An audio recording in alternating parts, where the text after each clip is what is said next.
Seja bem-vindo ao segundo episódio do Biscoint Podcast. Hoje o nosso assunto é Pix versus Bitcoin. E quem está conosco hoje para falar sobre esse assunto é Jonatas. Fala aí, Jonatas. Vou começar explicando para o pessoal uma visão geral do que é o Pix. Pix, ele é um sistema novo de pagamento, basicamente um TED que é 24/7, né? Um TED que funciona 24 horas e os 7 dias da semana. O TED tinha limitação de horário, só funciona até às 17 horas, né? Como regra geral. Em alguns bancos termina até antes, 4h20, 4h30, que é o tempo último deles processarem ali alguma coisa que ficou errada, sei lá. E o Pix é 24 horas e instantâneo. Né? Ele traz uma nova coisa que é chamado do chaveamento. Né? Ele é um sistema tipo de identificação que você não vai precisar mais passar agência, conta, banco, CPF, nome completo. Você vai passar só, por exemplo, o CPF, um número de telefone, um e-mail, uma chave aleatória e a pessoa consegue fazer a transação para você. Isso até remete à próxima pergunta que a gente tem aqui, né? Todos os bancos estão fazendo uma campanha insistente com a gente para a gente cadastrar as chaves Pix com eles, né? Então, que história é essa de chave Pix, né? Qual que é a utilidade disso no contexto e como que isso se compara à chave pública do Bitcoin, né? Ao endereço Bitcoin e tudo mais?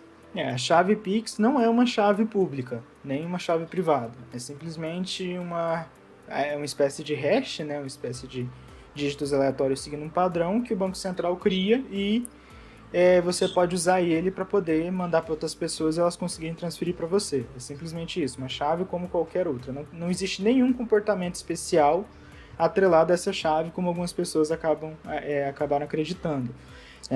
Quando a pessoa digitar essa chave, ela vai conseguir ver os dígitos do meio do seu CPF, né, omitido os 3 primeiros e os 3 últimos, vai conseguir ver o seu nome completo e a instituição para que o dinheiro vai, né, além de poder escolher o valor e etc. Tá.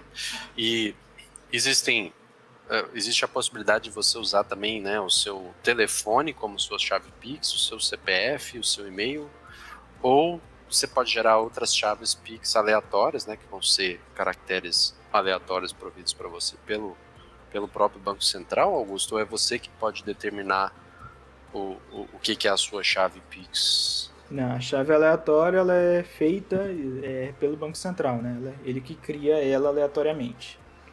É tipo uma hash bem grandona, né? Mas não é uma hash. E eu acho que até essas chaves especiais, que são do CPF, e-mail e telefone, principalmente a do telefone, é que os bancos estão correndo para insistir que você crie com ele, não com outro banco. Porque efetivamente, né, se você tentar imaginar um pouco como a coisa vai se desenrolar, provavelmente, como meio que todo mundo tem o contato WhatsApp de todo mundo, igual o pessoal pergunta assim, esse número seu é WhatsApp? O pessoal vai perguntar, esse número seu é Pix também? Posso te mandar o dinheiro por aqui? Eu acho que isso vai ficar uma coisa natural. Acho que uma hora vai ficar tão automática que a pessoa nem vai perguntar, né, Jonas? Tipo assim, ela simplesmente vai chegar lá e vai transferir. Você só precisa ter certeza que a pessoa tem uma conta bancária e que ela criou a chave Pix, né? Assim como o WhatsApp também, o pessoal ainda pergunta, né? Embora quase todo mundo tenha o WhatsApp no número, mas o pessoal ainda pergunta, esse número seu é o WhatsApp, né? Eu acho que deve acontecer isso, então os bancos estão na corrida para que você cadastre o seu número de celular, a chave Pix atrelada ao seu número de celular com eles, não com outro. Porque isso vai fazer ter mais circulação. É dinheiro entrando no banco, né? Dinheiro passando por lá, né? Mais dinheiro circulando por aquele banco, entrando nele, ele pode fazer mais empréstimos, né? Porque como a gente sabe, os bancos usam os depósitos à vista para fazer empréstimos para outras pessoas, né? Então o banco acaba fazendo o que é chamada reserva fracionária. Ele deve para você o dinheiro que você depositou com ele, mas ele também creditou esse dinheiro na conta de outra pessoa, vai receber dela, se receber, só no futuro.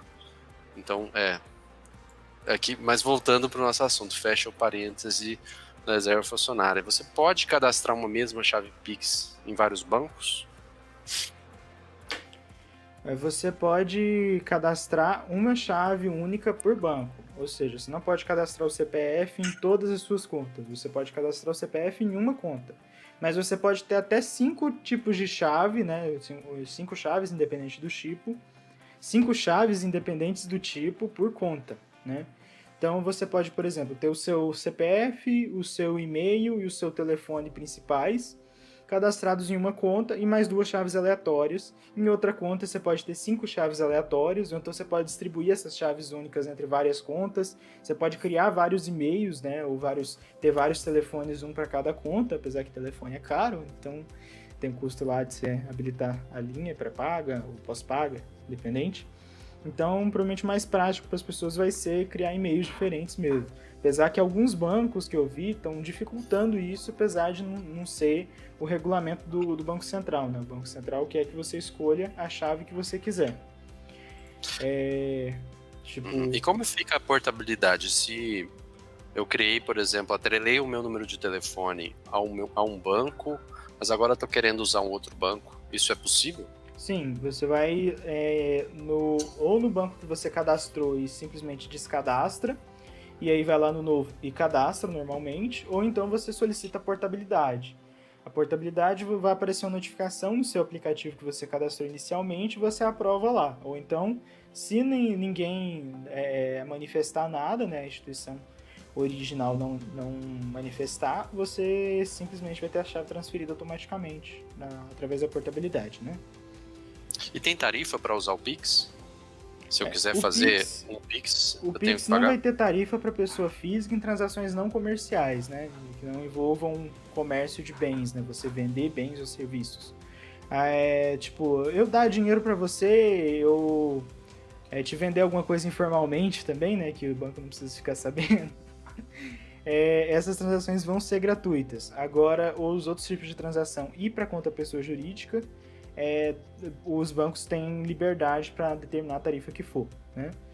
O custo para os bancos é de 1 centavo para cada 10 transações, né, que eles vão ter que pagar pelo uso da rede, da infraestrutura, mas o custo para o cliente final, cada banco vai determinar qual que é o seu, né?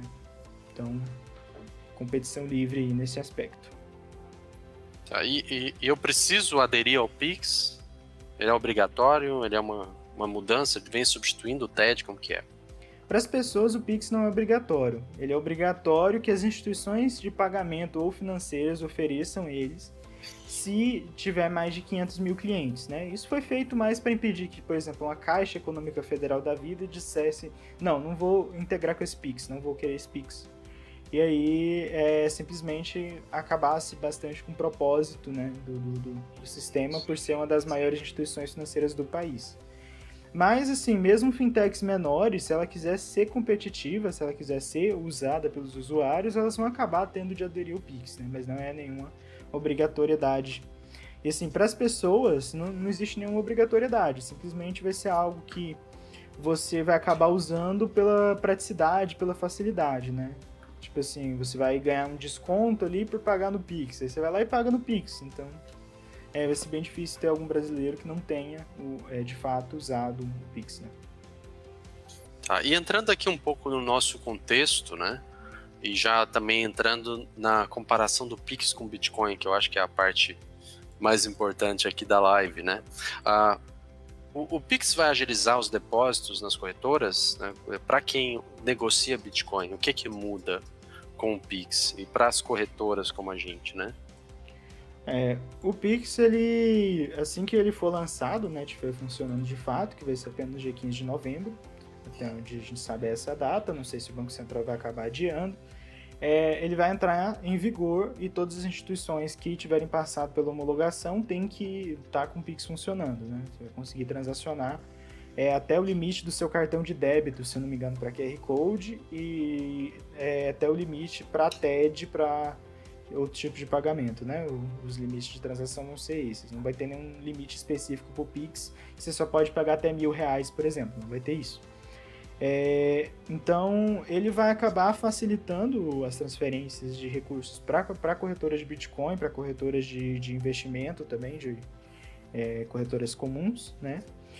Só que vai demandar certo tempo para que isso seja integrado, porque o Banco Central abriu o sistema em etapa homologatória, mas foi só para os grandes bancos, foi só para quem passou, para quem está integrado diretamente lá no Banco Central. Né?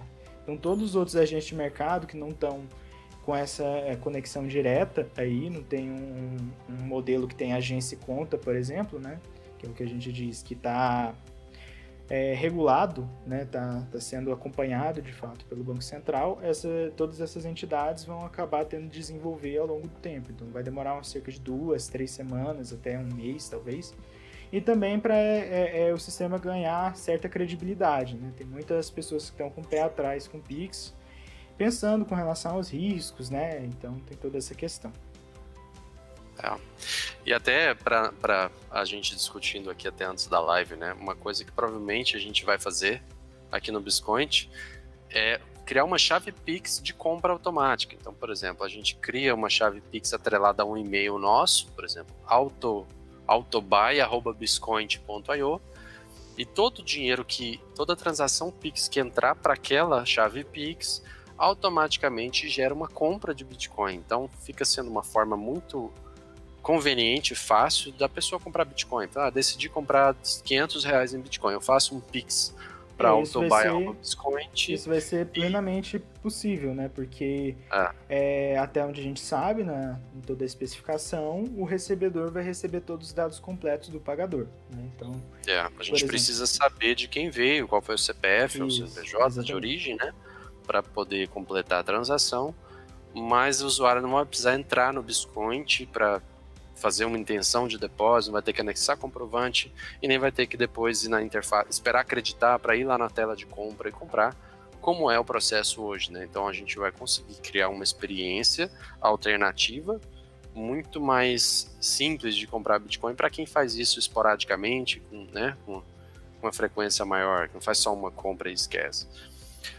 E começando também a esquentar um pouco mais, né? Tem resistência à censura no Pix? Né? Como que o Pix se compara com o Bitcoin no quesito resistência à censura? O Pix ele é real, basicamente, né? Ele é simplesmente um método de pagamento. Então, o real ele não é resistente à censura, né? Qualquer ordem judicial que foi expedida que determine o bloqueio ou congelamento de determinada conta, às vezes até de forma automatizada pelo Bastien Jude, aquela conta simplesmente não vai poder movimentar um centavo. Né? Então, se você está sofrendo perseguição do governo atual, por exemplo, se você está sofrendo perseguição jurídica, denunciando escândalos ou alguma coisa desse tipo, você pode sofrer esse tipo de retaliação e você não está livre de censura, né? Você pode ser censurado. A sua transferência de informação, né, que é o valor monetário, ela está impedida. De fato. No Bitcoin também isso não acontece. E você acaba também... No Pix não tem diferença, ele é... o serviço bancário que você tem é o mesmo. Independente se você estiver fazendo uma TED, uma transferência, um Pix, você está sujeito aos mesmos limites que seu banco já coloca para você. Então, se você tentar fazer uma transferência de R$50 mil, por exemplo, pode ser que seu banco... se você não tem aquele perfil de transferência, né? Vem aqui na agência... Você transfere todo dia R$50, R$100, R$150, aí do nada cai R$100 mil na sua conta. O banco vai congelar imediatamente aquilo ali. O banco ainda tem poder de censura, né? Ele tem autorização, aliás, ele tem um mandato, né? Uma ordem por parte da CVM, dos órgãos reguladores, para que ele monitore as transações e sempre que ele achar que uma transação é suspeita por motivos relativamente arbitrários, né, eles não são bem definidos, mas o banco ele é colocado como responsável se ele permitir... É uma lógica perversa isso, né, Jonas? Porque o banco ele é responsabilizado pelo que os clientes estão fazendo. É a mesma coisa de, por exemplo, o Facebook fosse responsabilizado por qualquer pessoa, qualquer coisa que alguém poste lá. Não faz muito sentido, é uma lógica meio perversa, mas é como acontece hoje no nosso sistema financeiro. Né? Ou até se você for usar uma analogia mais grave, assim, tipo, quem fabrica carro é responsabilizado se alguém se vender o carro para alguém que vai cometer um crime com ele, ou sei lá, a Tramontina ser responsabilizada se vender uma faca para alguém que vai futuramente matar uma pessoa, né? Então, se você for levar a conclusão lógica desse tipo de punição, né? Então, é realmente um problema que para o qual acho que o Bitcoin foi criado, né? Acho o propósito de você colocar uma moeda numa blockchain descentralizada, que é extremamente lenta, ineficiente em termos de consumo de recursos, ela é cara de se utilizar, né? Umas Você transações. ganha muitas coisas, né, por ter isso. Mas por que isso faz sentido, né?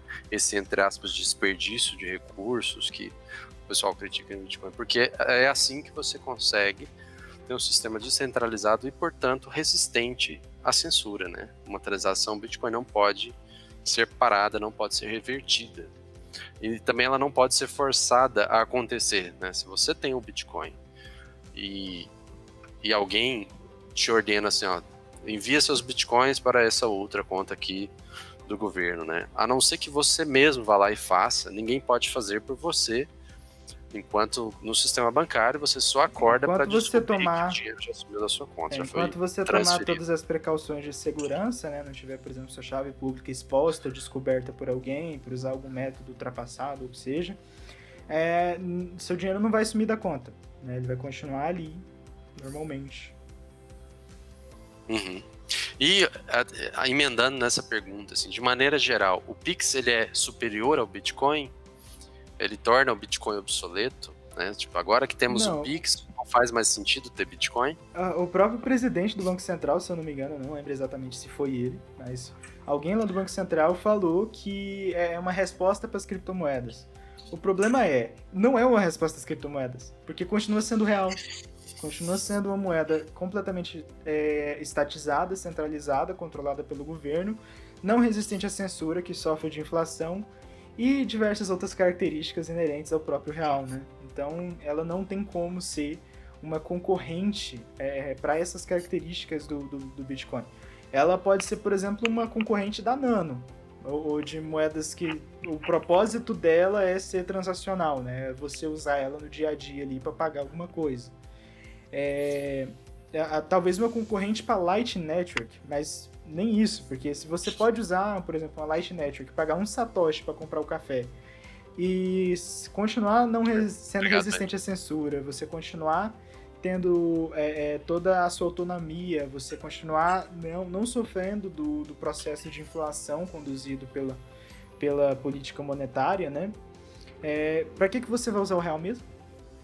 Eu não vejo muito sentido, né? Além de você ser obrigado a aceitar ele quando você tem um comércio físico aqui no Brasil, eu não vejo nenhum motivo, né? E a gente tem que separar, porque quando a gente compara Pix com Bitcoin é uma comparação bem completa, né? Porque o Bitcoin ele é ao mesmo tempo um meio de pagamentos, né? Você pode usar a rede Bitcoin para transferir Bitcoins de uma pessoa para outra, assim como você pode usar o Pix para transferir reais de uma pessoa para outra. Mas o Bitcoin, além de ser o meio de pagamento, ele também é o ativo, esse ativo ao portador, que dá essa garantia absoluta de propriedade para a pessoa, né? Tipo, enquanto o real, além de você ter mostrado, né, ao longo de sua criação, apesar de ser a melhor moeda que o Brasil já teve, provavelmente, pelo menos a menos fraca, ele perdeu mais de 85% do seu poder de compra desde a sua criação há 20 e poucos anos atrás. Há 26 anos atrás, o RV, né, se não me engano, foi em 94.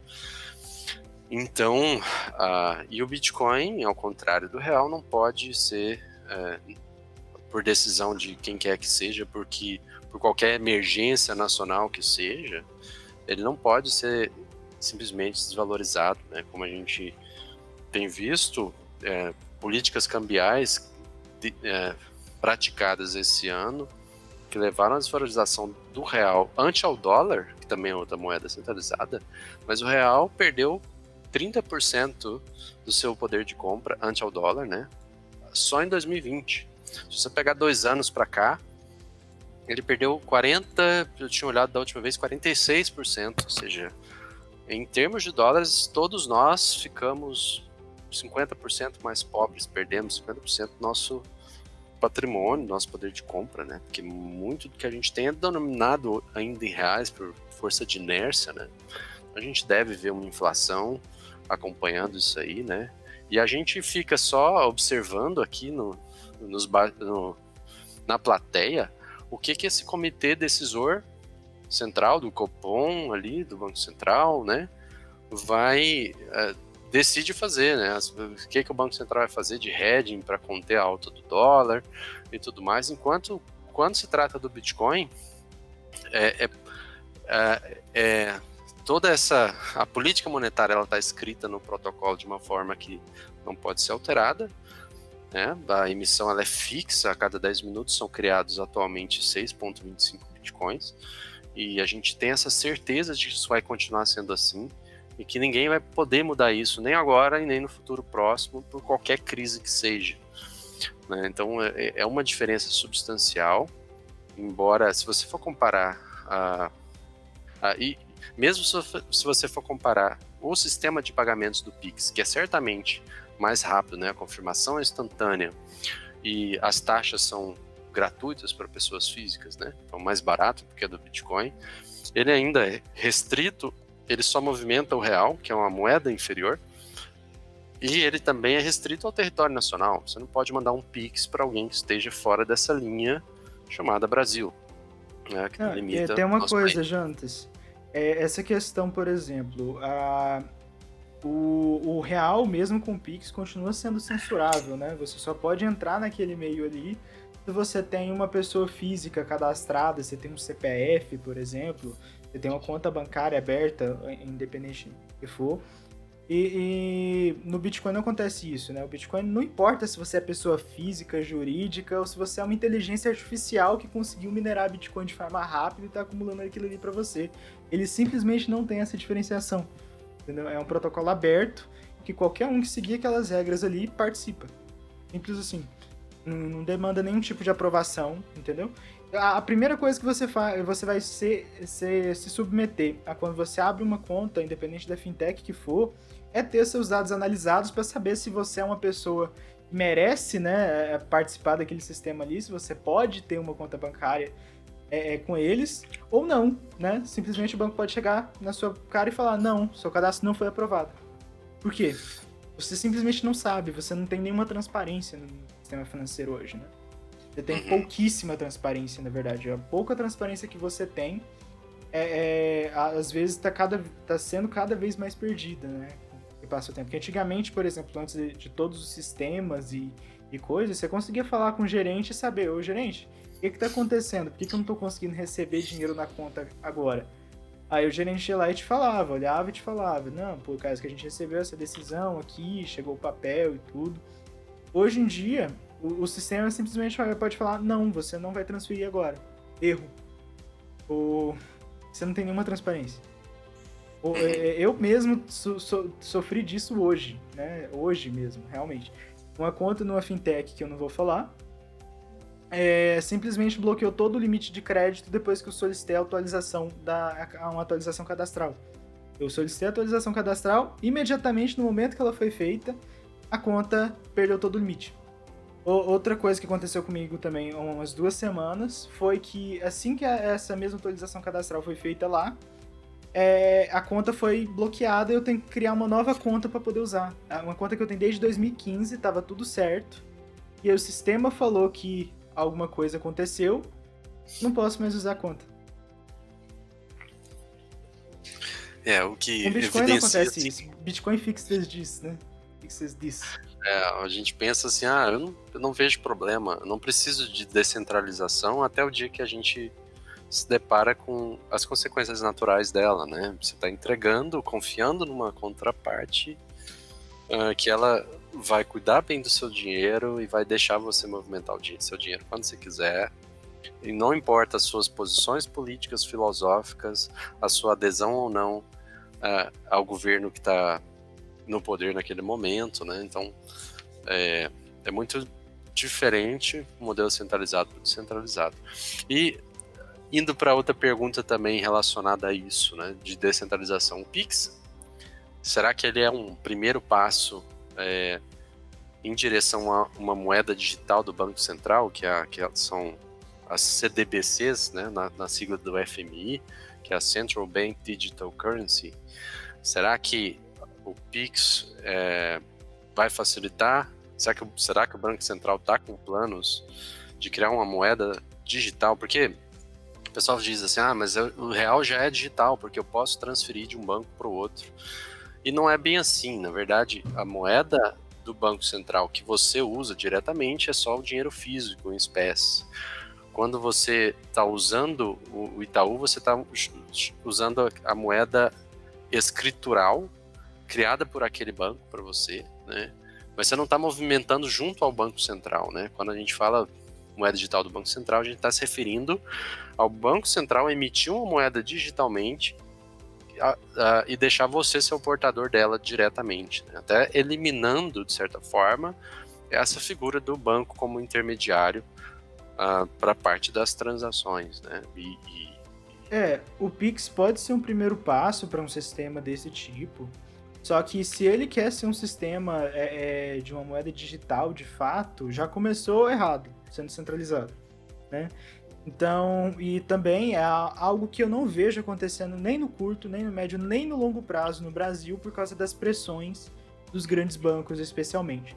Eu acredito que já foi uma reviravolta muito grande, que assim, os bancos não terem intervido com seu poder, seu capital político ou o que seja, para poder impedir o Pix, entendeu? Eu já vejo o Pix como uma disrupção a isso, e eu não acredito que exista alguma forma de ter uma abertura para uma moeda digital de fato, né? Um real digitalizado, um CBDC, o que seja.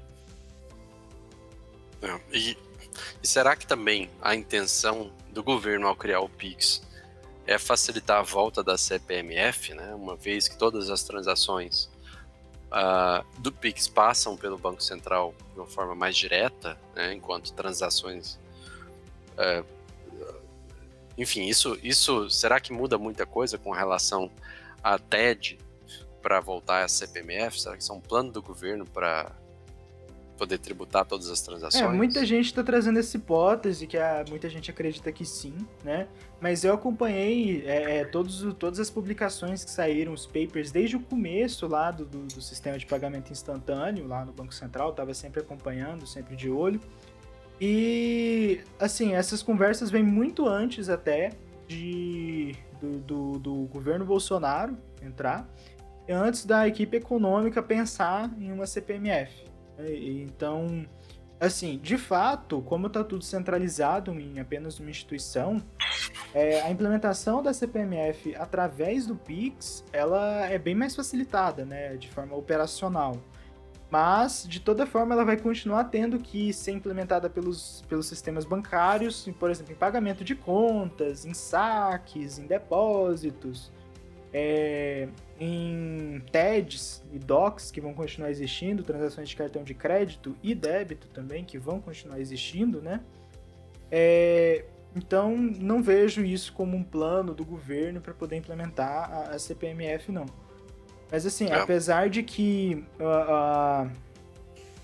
hoje você vê essa questão que até o Paulo Guedes colocou, ele falou isso numa entrevista recente, e as tarifas cobradas pelos bancos nas intermediações de pagamento já são muito superiores a uma CPMF, né? Elas são mais que uma CPMF. Ele está se referindo provavelmente às tarifas de cartão de crédito e de débito, por exemplo. Mas as tarifas de cartão de crédito e de débito, existem diversos entes do mercado que simplesmente não apagam, né? Especialmente em coisas de valor maior. O mercado das criptomoedas, por exemplo, não tem nenhuma corretora que aceite cartão de débito ou de crédito, né? É inviável se aceitar esse tipo de pagamento, tanto pelos riscos inerentes a estorno, chargeback, que é extremamente elevado, quanto pelas taxas muito altas cobradas, né? Não faz sentido você pagar 6% pelo valor que você está recebendo ali, mas talvez 2%, 3% de antecipação, se você pode simplesmente receber sem pagar nenhuma tarifa, né? O problema dessa concepção é porque esse imposto ele é para tudo, né? Ele vai de 0,2% entre todas as transações que forem feitas, independentes do meio de pagamento. entendeu? Então não faz muito sentido essa comparação. Talvez se você colocasse, se eles pensassem em colocar, por exemplo, esse tipo de imposto só no Pix, só em transações que fossem de QR Code de pagamento, por exemplo, isso poderia se justificar esse argumento, mas não se justifica de fato, né? Então, E até não existe nenhuma dificuldade técnica de implantar CPMF no sistema vigente de TED, DOC e transferência interna, não, né? até Não é porque isso a que tá CPMF não dificultando. faz tantos anos assim que ela foi extinta. Os Isso, ela sistemas foi feita bancários sobre é isso. basicamente um módulo que está desativado. Então, Exato, para eles seriam mudar um parâmetro, provavelmente, porque eles já estão todos preparados para talvez as fintechs não, mas isso, né? Porque ela demandaria já alguns existiu. dias de trabalho e pronto, está implementado. E para o governo, assim, a forma do governo fazer suas leis valerem é simplesmente publicar no Diário Oficial e obrigar a sociedade civil a arcar com todos os custos. Eu lembro bem quando a gente lançou o Biscoint Buy, o Biscoint ainda estava no MVP, a gente lançou ele em 5 de maio de 2019, né? E com um roadmap todo pela frente, muitas coisas eram manuais naquela época, né? A gente fez no estilo Lean, de entregar o valor para o usuário, mas a gente fazia por trás dos panos aqui um concierge, fazia as operações E, Jantas, eu manualmente acho que é a naquela primeira época. vez que você fala disso, né, publicamente, assim. Sim, sim, Porque, sim.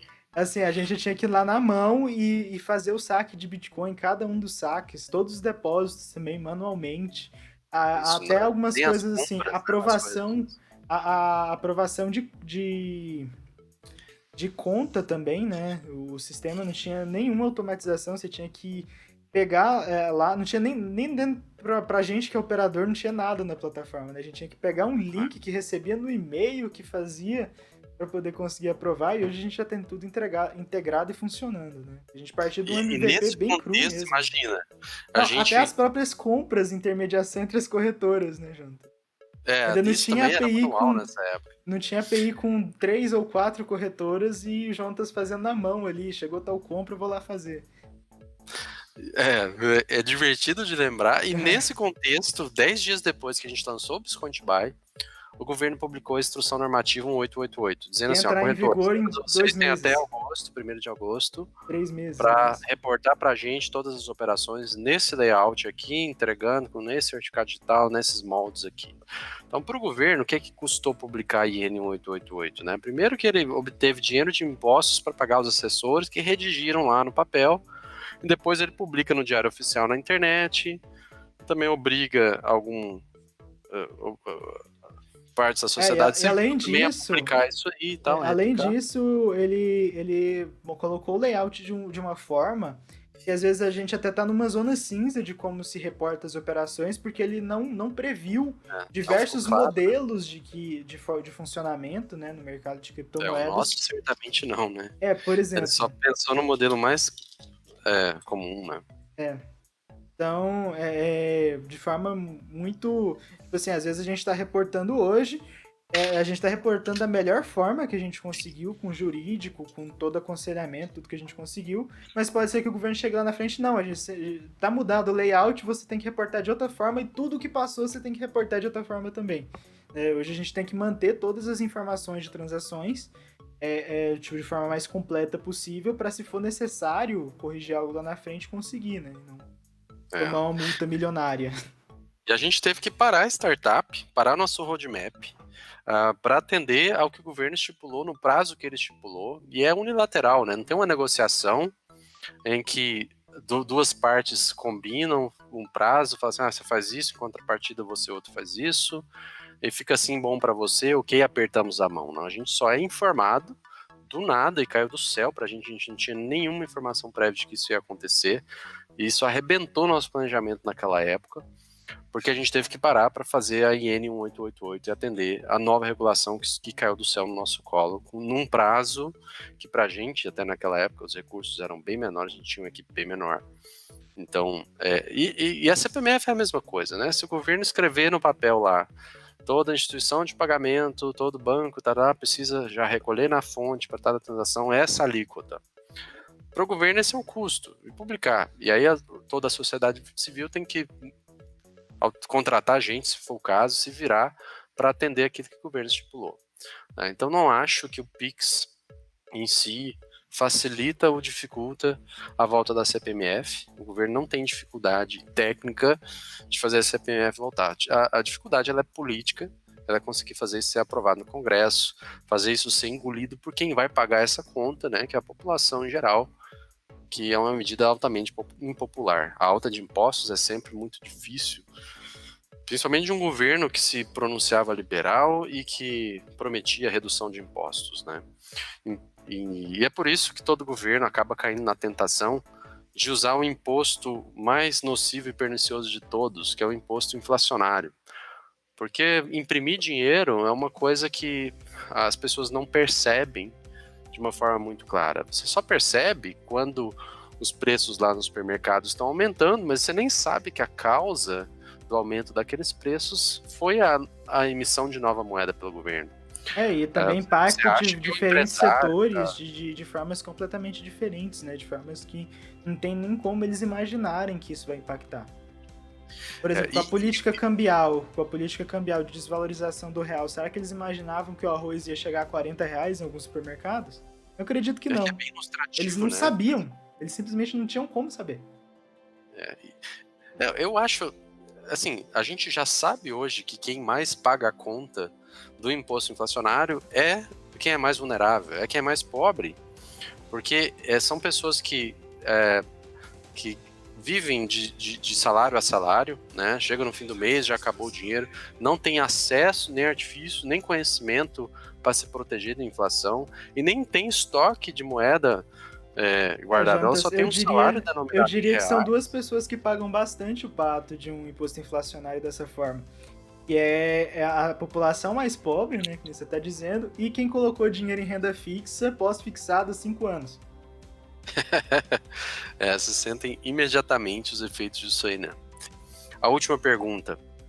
Todas as transações PIX, elas serão conhecidas pelo governo, pelo Banco Central, Receita Federal, automaticamente, né?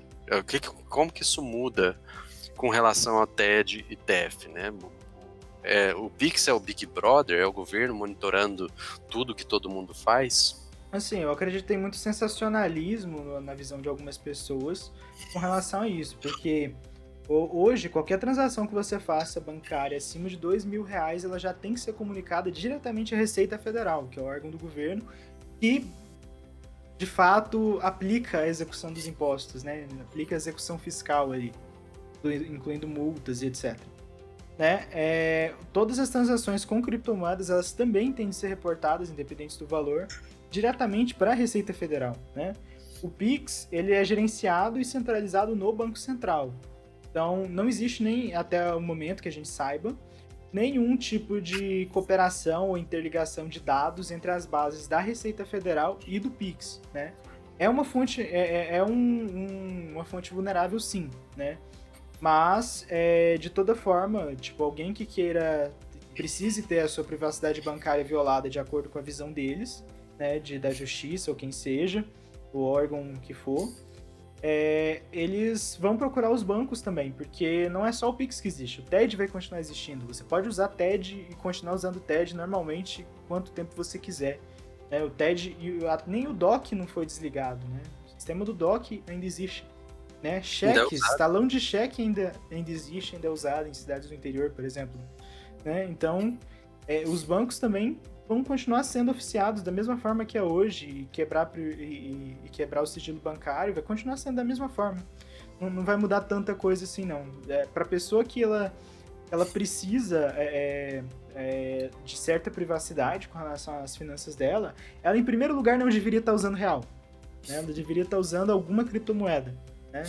Bitcoin, às vezes até Monero, dependendo do nível que ela precise de privacidade. Então, não vai fazer diferença na prática, né? Hein, Jonatas, complementando um pouco esse assunto, tem uma pergunta também que acabou sendo esquecida ali, que a gente tinha pensado, é a questão da integração do Bitcoin e do Pix. Será que isso pode ser possível? O Pix, ele vai permitir que você anexe dados junto a uma transação, seja um comentário, seja... A gente não sabe como isso vai ser usado ainda de fato. Mas algumas pessoas disseram que pode ser usado, por exemplo, eu transferi 1 centavo pro Jonatas e mandar junto uma transação de Bitcoin que ele vai lá e coloca na rede. Pode acontecer. Não sei qual que é a implicação disso, qual que pode ser o uso disso, né? Mas isso é possível. Por exemplo, digamos que aconteça alguma parceria de algum banco com uma operadora de internet que não tenha tarifa para poder ir lá e transferir dinheiro. Não tenha, tipo, você consegue usar mesmo sem pacote de dados, né? Pode ser usado como um proxy, né? Para poder transferir uma transação de Bitcoin e você não precisar transacionar necessariamente o real ali. É uma das aplicações que dá para ver também. Uma das aplicações também que eu tinha pensado que é possível de ser feita, o Biscoint possivelmente não vai fazer isso, porque a gente esbarra em muitas questões regulatórias e de KYC que tem que ser feita, mas é a questão de você, por exemplo, você tem um aplicativo, e aí nesse aplicativo você escaneia qualquer QR Code do Pix, ou qualquer QR Code da Cielo, ou o que seja. E aí você consegue pagar com o seu saldo em Bitcoin, em Lightning, né? Você paga ali em Lightning, e a pessoa recebe em reais. Você vai estar com a privacidade total do seu Bitcoin ali, né? Toda a privacidade inerente ao Bitcoin é a própria rede Lightning. E aí a pessoa que está recebendo não vai saber quem que pagou. Ela não vai saber, tipo assim, ela vai saber que foi o seu intermediador que pagou, né?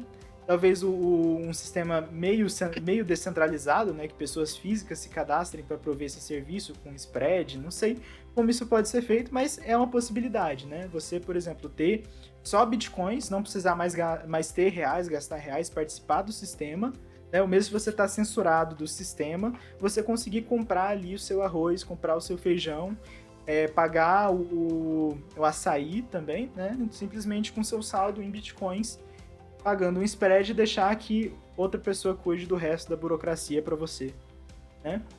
Isso pode ser possível.